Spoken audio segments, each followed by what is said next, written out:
The Tortoise and the Hare, a nature fable set in the Gnome Kingdom.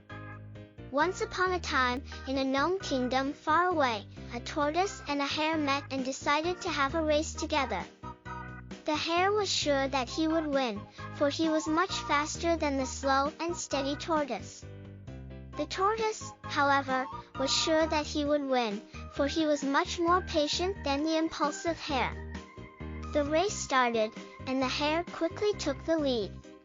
He was so sure of himself that he was soon distracted by the beautiful flowers and trees, and decided to take a short break to admire the scenery. The tortoise, meanwhile, kept trudging on, and soon passed him by.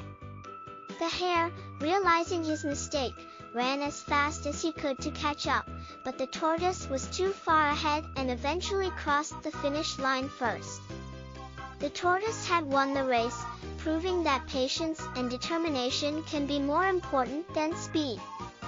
The moral of the story is that slow and steady wins the race.